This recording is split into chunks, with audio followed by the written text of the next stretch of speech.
Diversity and equity practices. Diversity and equity practices focus on recognizing, valuing, and leveraging differences among individuals in the workforce to enhance performance, innovation, and organizational resilience. Diversity refers to the presence of varied characteristics within a team or organization, such as gender, ethnicity, age, education, personality, work styles, and professional background.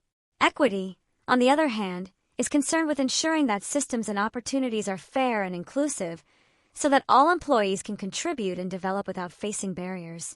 While diversity increases the range of ideas and perspectives available, equity ensures that these ideas are heard and respected rather than dominated by internal power structures or bias. Organizations that adopt strong diversity and equity practices actively challenge stereotypes and prevent discrimination in decision-making, recruitment, promotion, and resource allocation. They also recognize that diversity is not only a moral or social responsibility, but a strategic capability that improves problem-solving and adaptability.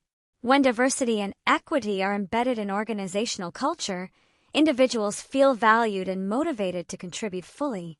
Implementing diversity and equity practices requires leaders to foster an inclusive environment where individuals feel psychologically safe to express opinions and take part in decision-making.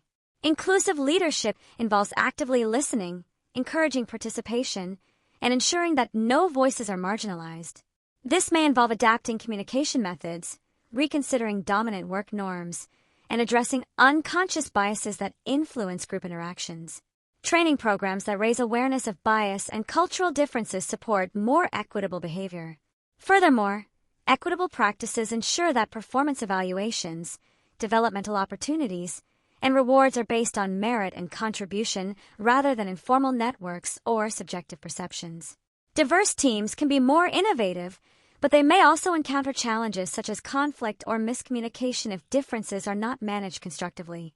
Leaders must therefore guide teams in developing shared understanding, respect, and collaborative problem-solving skills. When diversity is combined with meaningful inclusion, organizations gain richer perspectives, stronger decision-making, and improved employee satisfaction and engagement. Diversity and equity practices also influence organizational performance at strategic and operational levels. At the strategic level, diverse leadership teams bring broader insight into market needs, stakeholder expectations, and emerging risks. This improves strategic decision-making and supports growth in global or multicultural markets. At the operational level, equitable environments enhance employee retention, strengthen trust, and reduce workplace conflict, lowering turnover and improving productivity. Diversity also helps organizations respond to complex challenges with greater creativity and resilience. However, effective diversity and equity practices are not static. They require ongoing evaluation and adaptation. Organizations must track metrics such as representation, promotion rates, engagement levels, and feedback from employee surveys to assess whether practices are driving meaningful change. Transparent communication and accountability mechanisms ensure that diversity and equity remain organizational priorities rather than symbolic commitments. Ultimately, when organizations embed diversity and equity into daily behaviors, leadership practices, and performance systems, they build a workforce that feels respected, empowered, and able to perform at its highest potential.